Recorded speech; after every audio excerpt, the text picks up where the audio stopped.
Hello. Hello. ते आज तुमच्यातल्या लाईटच्या प्रश्नासंदर्भात आंदोलन झालं. या उन्हाळ्यातलं हे हो तुमचं दुसरं आंदोलन. काय नेमका विषय काय होता? हो हो हो.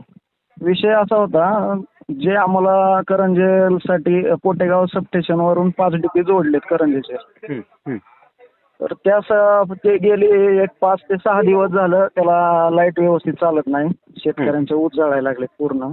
हं, नदीतलं पाणी आटायला लागलंय पण लाईट चालत नाही. हं, तर त्याच्या अगोदर आम्ही 20 तारखेला 20 एप्रिलला एक आंदोलन केलं हं, खरडा भाकरी करंजे ग्रामस्थांच्या वतीने.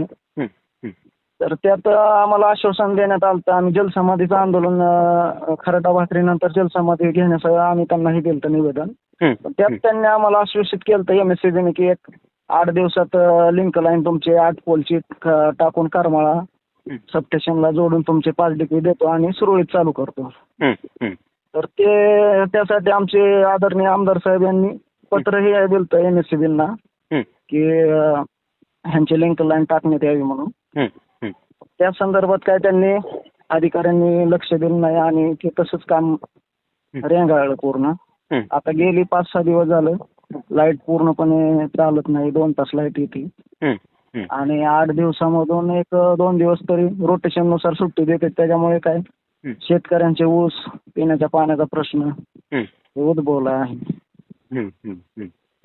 नाही मग याबद्दल आम्ही हं, 2 दिवस सर्व करंजेमधील शेतकऱ्यांनी विचार करून एक आज करमाळा MSCB समोर हं, निवेदन देऊन जलसमाधीचं पुन्हा इशारा देण्याचं हं, ठरवून आज आंदोलन केलं तिथे.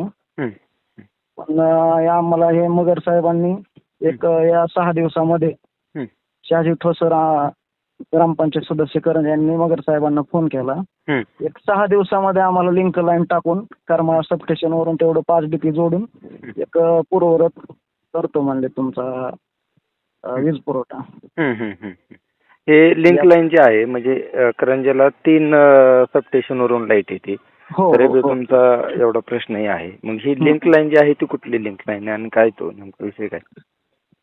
ते 5 डीपी पोटेगाव सबस्टेशनवरून जोडलेत. काय घोटाळा झाला की करंजेचं नदीच्या पलीकडून सेना नदीच्या पलीकडून करंजेचं लाईट तोडून टाकतात म्हणजे कट करतात इथून. हं, हं, तर त्या 5 डीपी महत्वाच्या डीपी ते करंजेच्या नदीच्या कडेच आहेत. हं, हं, त्याच्या भरपूर शेतकरी कनेक्शन आहेत.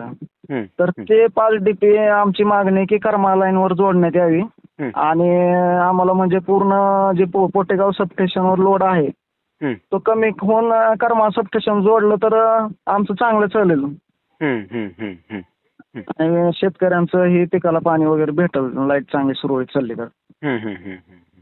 ह्याच्या त्यासाठी आधी आमची ह्याच्या आधी बी उन्हाळ्यातच तुमचं आंदोलन झालेलं होतं. हो हो हो. त्याच्यानंतर काय बदल झाला होता का? नाही आश्वासन दिलं त्यांनी ठेकेदारांना तिथे आमच्या समोर सांगितलं. हं, ठेकेदार मी म्हटले तुम्हाला 2 दिवसात काम करून देतो हं, आणि वारंवार आमचे सर्व शेतकऱ्यांनी ठेकेदारांना अधिकाऱ्यांना फोन केले. हं, तिथं जाऊन भेटी घेतल्या सारख्या. हं, त्यांनी काय पोल आलेत आत्ता आलेत इथं आले संगोबात पोल पडलेत आज आणतो उद्या आणतो असं करत करत एक आम्हाला 1 महिनाभर झुलवत ठेवलेलं आहे आतापर्यंत. हं, हं, ह्या सर्वाला वैतागून सर्व शेतकऱ्यांनी 2 दिवसापूर्वीपासून आमची तयारी होती आंदोलनाची हं, हं. आणि आज आंदोलन आम्ही केलं सर्वांनी. आता एक ते आम्हाला हं, 8 दिवस 6 दिवसामध्ये लिंक लाईन टाकून पूर्ववत करतो म्हटलं आता पाहू. हं. नाही पण आताच्या आश्वासनावरती तरी लाईट मिळेल असं वाटतंय का? आता त्यांच्यात काय आजपर्यंत आश्वासनं दिलेत त्यांनी. हं, पण आता एवढी बार लास्टच आधी सर्व गावकरी म्हटले एवढी बार त्यांच्यावर विश्वास ठेवू हं, आणि परत एक हं, चांगल्या स्वरूपाचं एक तीव्र स्वरूपाचं आंदोलन उभा करू हं, असं गावकऱ्यांचं सर्वांचं ठरलं. हं, हं, हं, हं. ओके.